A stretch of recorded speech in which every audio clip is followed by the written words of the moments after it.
Hello all, welcome back to our channel. So students, in this video we will discuss a long explanation video of subject TQM. Unit 1 nunchi elanti type of 8 marks question vachina kuda you will be able to attempt it. Every single topic anedi manam ee video lo discuss cheskundam. So first unit name vachesi TQM, that is history and evolution of TQM. So ప్రతి ఒక్క టాపిక్ని ఎలా attempt చేయాలి, how you need to remember the answers, everything ఈ వీడియోలో discuss చేద్దాం.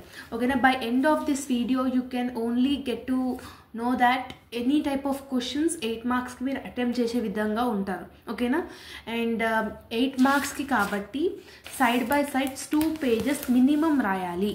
Okay, so the first important question ఏంటి అని అంటే define quality and what are the quality connotations according to different sections of society.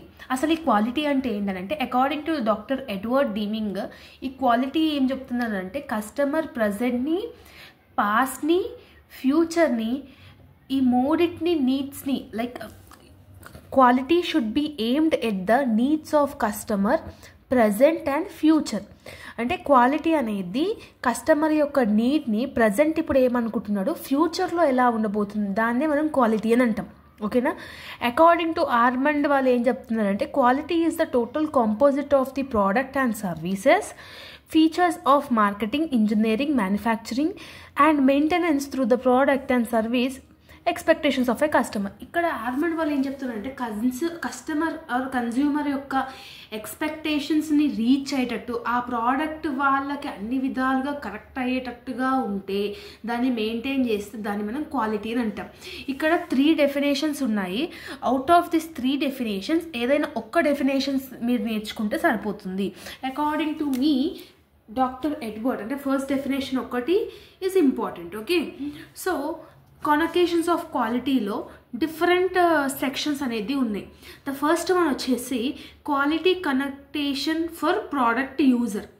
ఒక ప్రోడక్ట్ యూజర్ క్వాలిటీని ఎలా check చేసుకుంటారనంటే ఫస్ట్ వన్ వచ్చేసి ప్రోడక్ట్ అనేది డిఫెక్టివ్గా ఉండకూడదు, నాన్ డిఫెక్టివ్గా ఉండాలి. ఓకేనా? ఇప్పుడు మనం ఒక ప్రోడక్ట్ని మనం ఆర్డర్ చేస్తున్నాం అనుకోండి, అది డిఫెక్ట్గా వస్తే మనకి ఏమన్నా మంచిగా అనిపిస్తుందా, ఆ బ్రాండ్ క్వాలిటీగా ఉందని అనిపిస్తుందా? అనిపించదు కదా. So it should be non defective and easily usable in nature. ఓకేనా? ఈజీగా యూజ్ చేసేటట్టుగా ఉండాలి, ఫ్లాలెస్గా పర్ఫార్మెన్స్ అనేది ఇవ్వాలి, ఆ ప్రోడక్ట్ అనేది సేఫ్గా ఉండాలి, డ్యామేజ్ అనేది కూడా జరగకూడదు. మనం కస్టమర్స్ లాగా ఇవన్నిటిని యూజ్ చేస్తాం. ఇవన్నీ కీ పాయింట్స్ మనం మైండ్లో పెట్టుకుంటాం యాజ్ ఎ ప్రోడక్ట్ యూజర్గా. ఓకేనా? ఇవన్నీ మనకి ఫుల్ఫిల్ అయినాయి అంటే ఆ ప్రోడక్ట్ అనేది క్వాలిటీ వైజ్గా మంచిగా ఉందని చెప్పి సజెషన్స్ చేస్తాం కదా, అట్లా. నెక్స్ట్ వన్ వచ్చేసి quality connotations for producer of product. ఎవరైతే ఆ ప్రోడక్ట్ని ప్రొడ్యూస్ చేస్తున్నారో వాళ్ళకి ఎలా ఉండాలి క్వాలిటీ అని అంటే స్పెసిఫిక్ రిక్వైర్మెంట్స్ని మీట్ అయ్యేటట్టుగా ఉండాలి. అంటే అది గవర్నమెంట్ అప్రూవ్ అయ్యేటట్టుగా ఉండాలి, ఆ ప్రోడక్ట్ ఆర్గనైజేషన్ గోల్స్ని రీచ్ అయ్యేటట్టుగా ఉండాలి. అండ్ ఆల్సో వాళ్ళు ఒక రిక్వైర్మెంట్ అనుకుంటారు కదా మనకి ఇట్లా ఉండాలి అనేసి, ఆ రిక్వైర్మెంట్ని మీట్ అయ్యేటట్టుగా ఆ ప్రొడ్యూసర్ అనేటోడు చెక్ చేసుకుంటాడు. నెక్స్ట్ వన్ వచ్చేసి quality connotations for user of services. User of సర్వీసెస్కి ఏం క్వాలిటీగా ఎలా చెక్ చేసుకుంటాడంటే a service performed reliably and it must be easily obtainable, it must be provided by experts and lastly it should not result any loss or damage. Experts నుంచి provide అయ్యేటట్టుగా ఉండాలి, తన నుంచి ఏం డ్యామేజ్ ఆర్ లాస్ అయ్యేటట్టుగా ఉండకూడదు అని చెప్పేసి యూజర్ ఆఫ్ సర్వీస్ అనేటోడు ఉంటాడు. ప్రొడ్యూసర్ ఆఫ్ సర్వీసెస్, సో ఎవరైతే ఆ సర్వీస్ని ప్రొడ్యూస్ చేస్తున్నారో who is the owner of the service, వాళ్ళు ఎలా క్వాలిటీని థింక్ చేసుకుంటారు అంటే కస్టమర్ ఎక్స్పెక్టేషన్స్ని, కస్టమర్ యొక్క సాటిస్ఫాక్షన్ని వాళ్ళు ఫుల్ఫిల్ చేస్తున్నారా లేదా, సాటిస్ఫై చేస్తున్నారా లేదా అని చెప్పేసి చెక్ చేసుకుంటారు. Okay, and the last one వచ్చేసి connotation for government and connotation for standard organization. ఈ గవర్నమెంట్ అండ్ స్టాండర్డ్ ఆర్గనైజేషన్ ఏం చెప్తుందంటే ద గవర్నమెంట్ ఏదైతే చెప్తున్నారో అది ఫ్రాడ్ కాకుండా అది కన్జ్యూమర్ని ప్రొడక్ట్ చేసేటట్టుగా ప్రోడక్ట్ ఉంటే అది quality according to the perception of government. Standard organisations ఏమనుకుంటారు అని అంటే, ఆర్గనైజేషన్ రెప్యుటేషన్ ఎప్పుడైతే ఇంక్రీజ్ అవుతుందో ఆ ప్రోడక్ట్ వల్ల దాన్ని క్వాలిటీ అని అనుకుంటారు. సో ఇట్లా డిఫరెంట్ బిలీవ్స్ అనేది ఉంటాయి. కనెక్షన్ అంటే డిఫరెంట్ మీనింగ్స్, ఓకేనా. సో దాని గురించి ఈ ఆన్సర్ అనమాట. ఇట్ ఈస్ ఈజీ, ఓన్గా కూడా రాసేయచ్చు, జస్ట్ సైడ్ హెడింగ్స్ ఒకటి గుర్తుపెట్టుకుంటే. ఓకే, సెకండ్ క్వశ్చన్ వచ్చేసి define quality and dimensions for product అని అంటున్నాడు. క్వాలిటీ అంటే మనం ఫస్ట్ ఆన్సర్లో ఆల్రెడీ నేర్చుకున్నాం. సో ఒక ప్రోడక్ట్ క్వాలిటీగా ఉండాలి అని అంటే what are the various dimensions ఉంటాయి, అంటే what are the various determinants అనేది ఉంటాయి, ఎలిమెంట్స్ అనేది ఏమేమి ఉంటాయి అంటే, ఫస్ట్ వన్ వచ్చేసి ఆ ప్రోడక్ట్ యొక్క పర్ఫార్మెన్స్ మంచిగా ఉండాలి, దెన్ ఓన్లీ అది ఒక క్వాలిటీ ప్రోడక్ట్ అని అంటాం. దాంట్లో ఉన్న ఫీచర్స్ కూడా మెయిన్గా ఉండాలన్నమాట, ఓకేనా. సో ఫర్ ఎగ్జాంపుల్ కార్కి విండో ఎంత అవసరమో అంత ఫీచర్స్ అనేది అందులో ఉండాలి. నెక్స్ట్ రిలయబిలిటీ అంటే ఏంది, అది యూనిఫామ్గా వర్కౌట్ అయ్యేటట్టుగా ఉండాలి, ఓకేనా. ఈ కన్ఫర్మెన్స్ అంటే ఏంటి అని అంటే, ఏదైనా ఒక ఫీచర్ ఆపరేట్ చేసినప్పుడు అది ఎక్స్టెంట్గా మనకి ఈజీగా అర్థమయ్యేటట్టుగా ఉండాలి. డ్యూరబిలిటీ అంటే ఎక్కువ కాలం ఆ ప్రోడక్ట్ వర్కౌట్ అయ్యేటట్టుగా ఉండాలి. సర్వీసబిలిటీ అంటే ఎప్పుడైనా సర్వీస్ లైక్ అవైలబుల్గా ఉండేటట్టుగా ఉండాలి. అస్థెటిక్స్ అని అంటే ఏంటంటే సౌండ్ కానీ, ఒక ప్రోడక్ట్ యొక్క టేస్ట్ కానీ, ప్రోడక్ట్ యొక్క స్మెల్ కానీ, ప్రోడక్ట్ యొక్క లుక్స్ కానీ, ఇవన్నీ మంచిగా ఉండాలి. దాని ఒక క్వాలిటీ ఆఫ్ ది ప్రోడక్ట్ అని అంటాం. నెక్స్ట్ వన్ వచ్చేసి ప్రిసీవ్డ్ క్వాలిటీ అని అంటే ఏంటంటే అదర్ ప్రోడక్ట్ బ్రాండ్స్తో కంపేర్ చేసుకుంటే మన యొక్క ప్రోడక్ట్ అనేది మంచిగా ఉండాలన్నమాట. దట్ ఈస్ కాల్డ్ ప్రిసీవ్డ్ క్వాలిటీ అని అంటాం. అంటే ఇప్పుడు ఒక బ్రాండ్లో ఇప్పుడు ఒక షర్ట్ ఉంది, ఆ షర్ట్ అనేది డిఫరెంట్ బ్రాండ్స్ వాళ్ళ షర్ట్ని మ్యానుఫ్యాక్చరింగ్ చేస్తారు, కానీ మనం మ్యానుఫ్యాక్చరింగ్ చేసిందే ఎందుకు మంచిగా క్వాలిటీగా ఉందనేది చూసుకోవాలి. దాన్ని మనం ప్రిసీవ్డ్ క్వాలిటీ అని అంటాం. ఇది ఒక ఆన్సర్.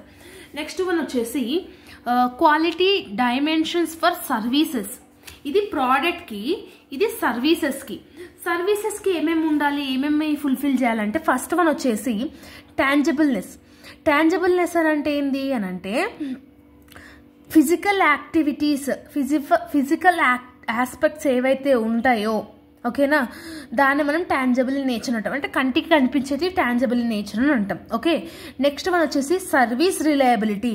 అంటే సర్వీస్ ఏదైతే మనకి ప్రొవైడ్ అవుతుందో ఆ సర్వీసెస్కి అది రిలయబిలిటీగా ఉండాలి, అంటే ఎనీ టైం పర్ఫామ్ చేసేటట్టుగా ఉండాలి, రెస్పాన్సివ్గా ఉండాలి, ఓకేనా, అష్యూరెన్స్ ఇవ్వాలి, కంప్లీట్గా వర్క్ని, సర్వీస్ని ఫుల్ఫిల్ చేసేటట్టుగా ఉండాలి, ఎంపతి అనేది ఉండాలి, అవైలబిలిటీ, ఆ సర్వీస్ అనేది అవైలబుల్గా ఉండాలి, టైమ్ లైన్స్ అనేది ఉండాలి, ప్రొఫెషనలిజం ఉండాలి, ఓకేనా. ఇప్పుడు మనము different apps, groceries apps use చేస్తాం. ఫర్ ఎగ్జాంపుల్ జెప్టో కానివ్వండి, ఇన్స్టామార్ట్ కానివ్వండి, లేదంటే బ్లింకిట్ కానివ్వండి, ఇట్లాంటివన్నీ సర్వీసెస్ ఇవన్నీ, ఓకేనా. సో ఇవన్నీ ఎప్పుడైతే కస్టమర్కి వాళ్ళు ఫుల్ఫిల్ చేస్తారో దాన్నే వాళ్ళని క్వాలిటీ డైమెన్షన్స్ అంటాం, క్వాలిటీ డైమెన్షన్స్ ఫర్ సర్వీసెస్ అని అంటాం. Okay, I hope that you have got clarity. ఎగ్జామ్లో కూడా ఇది సైడ్ హెడింగ్స్ పెట్టి ఒక 2 లైన్స్ రాయాలి, అందుకనే నేను డైరెక్ట్గా ఇక్కడనే చెప్పేస్తున్నాను instead of seeing the material answer. Okay, next important question వచ్చేసి TQM యొక్క ఫీచర్స్ ఏంటి అండ్ ఎలిమెంట్స్ ఏంటి.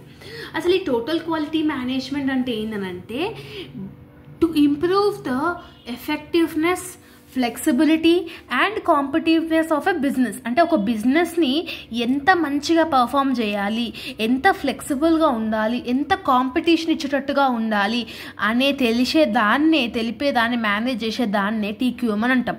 అంటే ప్రతి ఒక్క బిజినెస్లో ఇది TQM అనేది వెరీ మచ్ ఇంపార్టెంట్. ఎందుకంటే ఆ కంపెనీని ప్రాఫిటబిలిటీలో రన్ చేయాలి అన్న, కస్టమర్స్ని నీడ్ సాటిస్ఫాక్షన్ చేయాలన్నా కూడా ఇట్స్ ఇంపార్టెంట్ అనమాట. దీని యొక్క ఫీచర్స్ ఏంటి అని అంటే, ఫస్ట్ వన్ కంటిన్యూస్ ఇంప్రూవ్మెంట్ అనేది ఉండాలి బిజినెస్లో, ఓకేనా. లైక్ వేరియస్ టెక్నిక్స్ యూజ్ చేయడం కానివ్వండి, వేరియస్ టూల్స్ని యూజ్ చేయడం కానివ్వండి, కంటిన్యూస్ ఇంప్రూవ్మెంట్ ఉంటే ఆ బిజినెస్ అనేది గ్రోత్ అవుతుంది. ఆ కంటిన్యూస్ ఇంప్రూవ్మెంట్ అనేది TQM ద్వారా హెల్ప్ఫుల్ అవుతుంది అనమాట. నెక్స్ట్ వన్ వచ్చేసి ఒక బిజినెస్లో వేరియస్ ఆపరేషన్స్ మీద ఇది వర్కౌట్ అయ్యేటట్టుగా ఉండాలన్నమాట, ఓకేనా. ఫర్ ఎగ్జాంపుల్ కస్టమర్కి ఒక ప్రోడక్ట్ అనేది ఇలా టేస్ట్ అండ్ ప్రిఫరెన్సెస్ ఉంది, దాని మీద వర్కౌట్ అయ్యేటట్టుగా ఉండాలి. ఓకేనా. నెక్స్ట్ వన్ వచ్చేసి కస్టమర్ అండ్ సప్లయర్ మీద రిలేషన్షిప్ అనేది బిల్డ్ అయి ఉండాలి. దెన్ ఓన్లీ బిజినెస్ అనేది గ్రోత్ అవుతుంది. ఓకేనా. నెక్స్ట్ TQM వల్ల అది పాసిబుల్ అవుతుంది. TQM ఇంకేం చేస్తుంది, టోటల్ కాస్ట్ ఏదైతే ఎక్స్పెన్సెస్ ఉంటాయో దాన్ని రెడ్యూస్ చేయడంలో యూస్ఫుల్ అవుతుంది. ఓకేనా. ఇట్లా డిఫరెంట్ పాయింట్స్ అనేది ఉన్నాయి. సో మీరు ఓన్గా అయినా రాసేయచ్చు, లేదు అంటే ఇట్లా పాయింట్ వైజ్గా అయినా రాయొచ్చు, లేదా ఇట్లా సైడ్ హెడింగ్ పెట్టన్నా రాయొచ్చు. ఓకేనా. నెక్స్ట్ మనం వచ్చేసి ఎలిమెంట్స్ ఆఫ్ TQM. ఈ ఎలిమెంట్స్ ఏమేమి ఉంటాయి, ఇదే అసలు ఏం చేస్తుంది, సేమ్ ఫీచర్స్లోనే ఇక్కడ సైడ్ హెడింగ్స్ పెట్టి రాసినారు. ఫస్ట్ వన్ కంటిన్యూగా ఇంప్రూవ్మెంట్ అనేది ఉంటుంది. నెక్స్ట్ వన్ ఒక ప్రోడక్ట్ డిఫెక్ట్ అంటే ప్రోడక్ట్ డిఫెక్ట్ రాకుండా ఈ TQM అనేది హెల్ప్ఫుల్ చేస్తుంది. కస్టమర్ మీద ఎక్కువ ఫోకస్ అనేది చేస్తుంది. Next one universal responsibility for quality. ఒక ప్రోడక్ట్ మనం ఒక బిజినెస్ నుంచి కొంటున్నాం అని అంటే దానికి రెస్పాన్సిబుల్గా అది వర్కౌట్ చేసేటట్టుగా ఈ TQM అనేది హెల్ప్ఫుల్ అవుతుంది. నెక్స్ట్ వన్ వచ్చేసి లాంగ్ టర్మ్ కమిట్మెంట్. అంటే లాంగ్ టర్మ్గా ఆ కస్టమర్స్కి సాటిస్ఫాక్షన్ ఇచ్చేటట్టుగా మేనేజ్మెంట్ అనేది వర్కౌట్ అవుతుంది. వాల్యూ అనేది ఇంప్రూవ్మెంట్ చేసుకోనికి ఉంటుంది. ఎంప్లాయీకి ట్రైనింగ్ ఇస్తుంది, క్వాలిటీ మెజర్మెంట్ చేస్తుంది, రూట్ కాజ్ అనేది ఒకవేళ ఫర్ ఎగ్జాంపుల్ ఏదైనా ప్రాబ్లం వచ్చిందనుకో దానికి రూట్ కాజ్ ఏంటి అనేది వెతుకుతుంది. ఓకేనా. బెంచ్ మార్కింగ్ అనేది ఇస్తుంది. Bench marking is nothing but మన ఒక ప్రోడక్ట్ మార్కెట్లో ఏ రేంజ్లో ఉంది, నెంబర్ 1లో ఉందా, నెంబర్ 10లో ఉందా అన్నట్టుగా ఉంటుంది. ఇట్లా డిఫరెంట్గా ఉన్నాయి. 12, 13 ఉన్నాయి. ఇన్ని గణమైతే అవసరం లేదు ఎగ్జామినేషన్లో. ఓన్లీ 6 to 7 అనేది ఇట్స్ మోర్ దెన్ ఎనఫ్ అనమాట. ఓకేనా. నెక్స్ట్ ఇంపార్టెంట్ క్వశ్చన్ వచ్చేసి హిస్టారికల్ పర్స్పెక్టివ్ ఆఫ్ TQM. అసలు ఈ హిస్టారికల్ ఎవల్యూషన్ అనేది ఎలా అయిందంటే TQM ఫిలాసఫీ. ఫస్ట్ వన్ వచ్చేసి ఇన్స్పెక్షన్ అనమాట. ఇన్స్పెక్షన్ అంటే ఏంటి అని అంటే in early days of manufacturing, అంటే మ్యానుఫ్యాక్చరింగ్లో ఎర్లీ డేస్ అన్నప్పుడు ఫస్ట్ వన్ ఏంటి అని అంటే యాక్సెప్ట్ అవుతుందా ప్రోడక్ట్, రిజెక్ట్ అవుతుందా అనేది ముందుగానే మనం చెక్ చేసుకుంటాం. అవునా. ఒక బిజినెస్ గ్రోత్ అవ్వాలి అని అంటే అందులో ఏదైతే ప్రొడక్షన్ అవుతుందో దాంట్లో ఉన్న క్వాలిటీ ఎలా ఉంటుందో అదన్నీ ఇంపార్టెంట్. ఫస్ట్ ఇన్స్పెక్షన్ అనేది చేస్తాం. Next one quality control. Quality control అంటే ఏంది, ఒక ప్రోడక్ట్ ఒక కంపెనీ ఒక ఆబ్జెక్టివ్ని ఫుల్ఫిల్ చేయనిక ప్రోడక్ట్ ఎలా డిజైన్ చేయాలి, అది కన్జ్యూమర్కి ఎలా నచ్చాలి, ఆన్ టైం డెలివరీ ఉంటుందా లేదా, సర్వీస్ అవైలబుల్గా ఉందా లేదా, ఇవన్నీ డిఫరెంట్ థింగ్స్ అనేది చూసుకుంటుంది క్వాలిటీ కంట్రోల్లో. నెక్స్ట్ వన్ వచ్చేసి స్టాటిస్టికల్ క్వాలిటీ కంట్రోల్. ఈ SQC అని అంటాము. ఈ స్టాటిస్టికల్ క్వాలిటీ కంట్రోల్ ఏం చేస్తుంది అని అంటే డిఫరెంట్ స్టాటిస్టికల్ మెథడ్స్ అనేది యూస్ చేస్తుంది అనమాట. అంటే కస్టమర్ యొక్క స్పెసిఫికేషన్స్ ఏవైతే ఉన్నాయో దాన్ని ఆ ప్రోడక్ట్లో అందించడానికి ఇది యూస్ఫుల్ అవుతుంది. నెక్స్ట్ వన్ వచ్చేసి క్వాలిటీ అష్యూరెన్స్. ఏదైనా ఒక ప్రోడక్ట్ మనం కొంటున్నామంటే దానికి వారంటీయో గ్యారంటీయో వాడు ఇస్తాడు కదా, that is nothing but quality assurance అనమాట. Then only customers will have the trust on your company. And the last one వచ్చేసి TQM. TQM అంటే మనకు ఆల్రెడీ తెలిసిందే. ఓకేనా. ప్రతి ఒక్క ఆర్గనైజేషన్లో వాళ్ళ యొక్క క్వాలిటీని ఇంప్రూవ్ చేసుకోనికి TQM మేనేజ్మెంట్ అనేది హెల్ప్ఫుల్ అవుతుంది అని చెప్పేసి this is the 5 processes perspective historical of TQM అని అర్థం. ఓకే. నెక్స్ట్ ఏముంది, కన్వెన్షనల్ క్వాలిటీ మేనేజ్మెంట్ అంటే ఏంటి అని అడుగుతున్నాడు. ఓకే. ఎలిమెంట్స్ ఏమేమి ఉన్నాయి, ఇంకొకటి TQM ఎలిమెంట్స్ కూడా ఉన్నాయి. TQM ఎలిమెంట్స్ మనం ఆల్రెడీ డిస్కస్ చేసుకున్నాం, లైక్ కంటిన్యూస్ ఇంప్రూవ్మెంట్ అని చెప్పేసి ఇట్లాంటివని. ఇక్కడ కన్వెన్షనల్ క్వాలిటీ మేనేజ్మెంట్ అంటే ఏంటంటే మన యొక్క బిజినెస్లో ప్రాఫిట్స్ని రిటర్న్స్ని ఇంక్రీజ్ చేయడానికే ఈ మేనేజ్మెంట్ అంటే కన్వెన్షనల్ క్వాలిటీ మేనేజ్మెంట్ అనేది హెల్ప్ఫుల్ అవుతుంది. ఓకేనా. సో దీని యొక్క ఎలిమెంట్స్ ఏంటి అని అంటే క్వాలిటీ ప్లానింగ్ అని ఉండాలి. ఇప్పుడు ఒక ప్రోడక్ట్ మనము డెవలప్ చేస్తున్నామా అంటే ఆ ప్రోడక్ట్ అనేది ఎంత క్వాలిటీగా మనం ప్రోడక్ట్ అనేది ప్రొడ్యూస్ చేస్తాము. ఓకేనా. అది కస్టమర్ యొక్క నీడ్స్కి, ఇప్పుడు ఒక ప్రోడక్ట్ మనం తయారు చేస్తున్నాం అనుకో అది ఎట్లా క్లిక్ అవుతుంది, కస్టమర్కి నచ్చుతుందా లేదా, ఎంత మీరు అక్యురేట్గా ఆ ప్రోడక్ట్ని మీరు రెడీ చేస్తున్నారా లేదా అని చెప్పేసి ఇది చూసుకుంటుంది. సెకండ్ వన్ వచ్చేసి క్వాలిటీ అష్యూరెన్స్. డెఫినెట్లీ ఒక కస్టమర్కి రిక్వైర్మెంట్ వల్ల అది సాటిస్ఫై అవుతుందంటే కంపల్సరీగా మనము క్వాలిటీగా అష్యూరెన్స్ అనేది ఇవ్వాలి. అది ప్రోడక్ట్ అయినా సర్వీస్ అయినా చెప్పినా కదా, గ్యారంటీ కానీ వారంటీ కానీ ఇస్తే it will be helpful. And the last one వచ్చేసి క్వాలిటీ కంట్రోల్. ఈ క్వాలిటీ కంట్రోల్ అంటే ఏంటంటే వాట్ ఎవర్ ద గోల్స్ ఏవైతే ఉన్నాయో ఆ పర్ఫార్మెన్స్ ఏవైతే ఉన్నాయో ఇవన్నిటిని క్వాలిటీ కంట్రోల్ అనేది చేస్తుంది. ఓకేనా, ఓవర్కమ్ చేయడానికి, ఓకేనా, ప్రాబ్లమ్స్ నుంచి ఓవర్కమ్ చేయడానికి it will be useful. So these are the three main elements of conventional quality management. Elements of TQM already మనం డిస్కస్ చేసుకొని ఉన్నాం. ఓకే, ఇంకొక ఇంపార్టెంట్ ఏంటంటే bring out the cost and benefits of TQM with examples అంటున్నాడు. అంటే సింపుల్గా చెప్పాలంటే advantages and disadvantages of TQM. First one వచ్చేసి ఈ యొక్క TQM ఒక బిజినెస్లో ఉండడం వల్ల అడ్వాంటేజెస్ ఏముంటాయి అని అంటే టాంజబుల్ బెనిఫిట్స్, అంటే కంటికి కనిపించే బెనిఫిట్స్. ఫస్ట్ వన్ వచ్చేసి ఒక ప్రోడక్ట్ నీ కంపెనీలో మంచిగా ఉందనుకోండి, అది మార్కెట్ షేర్ని పెంచుతుంది. ఫర్ ఎగ్జాంపుల్ చెప్పాలి అని అంటే ఇప్పుడు టాటా కన్సల్టెన్సీస్ ఉన్నాయి. ఇప్పుడు రతన్ టాటా గారు ఎంత గొప్ప వ్యక్తి అని అంటే ఆ పేరు బట్టే, ఆయన చూపించే ఆయన ప్రొడ్యూస్ చేసే క్వాలిటీ సర్వీసెస్ని బట్టే కదా ఆయనకి అంత పేరు వచ్చింది. మార్కెట్ షేర్ అనేది కూడా వాళ్ళకే ఎక్కువ ఉంటుంది. నెక్స్ట్ వన్ వచ్చేసి గుడ్ క్వాలిటీ ప్రోడక్ట్స్ అనేది వాళ్ళకి ఉంటాయి అన్నమాట. నెక్స్ట్ వన్ ప్రాఫిట్స్ని ఎర్న్ చేస్తారు, అఫ్ కోర్స్ ప్రొడక్టివిటీని ఇంక్రీజ్ చేస్తారు, కాస్ట్ ఆఫ్ ది క్వాలిటీ అనేది తగ్గుతుంది. ప్రొడక్షన్ ఎక్కువ చేసినప్పుడు కాస్ట్ అనేది తగ్గుతుంది. ఎంప్లాయీ యొక్క గ్రీవెన్సెస్ అనేది తక్కువ ఉంటుంది, అంటే ఎంప్లాయీ నుంచి రిస్క్ అనేది తక్కువ ఉంటుంది. ఇంటాంజిబుల్ బెనిఫిట్స్ అంటే ఏంటంటే కంటికి కనిపించని లాభాలు ఏంటంటే కస్టమర్ సాటిస్ఫాక్షన్ ఇంప్రూవ్ అవుతుంది, కంపెనీ యొక్క రెప్యుటేషన్ అనేది ఇంక్రీజ్ అవుతుంది, team efforts, employee participation, job satisfaction, ఇవన్నీ ఇంటాంజిబుల్ బెనిఫిట్స్ అనమాట. Then what are the disadvantages of TQM అని అంటే ఇన్ఎఫెక్టివ్ ప్లానింగ్. కొన్నిసార్లు TQM అనేది ఫెయిల్యూర్ అవుతుంది. ఇప్పుడు మనము ఇలాంటి ప్రోడక్ట్ కస్టమర్కి నచ్చుతుంది అని చెప్పి ప్రొడక్షన్ అనేది చేస్తాం, బట్ ఫైనల్గా వచ్చేసరికి అది నచ్చకపోవచ్చు. Then it leads to disadvantages only. Next one వచ్చేసి absence of commitment from management. ఇదేం చేస్తుంది, కమిట్మెంట్ అనేది ఉండకపోవచ్చు కొన్నిసార్లు. That is also one of the major disadvantage.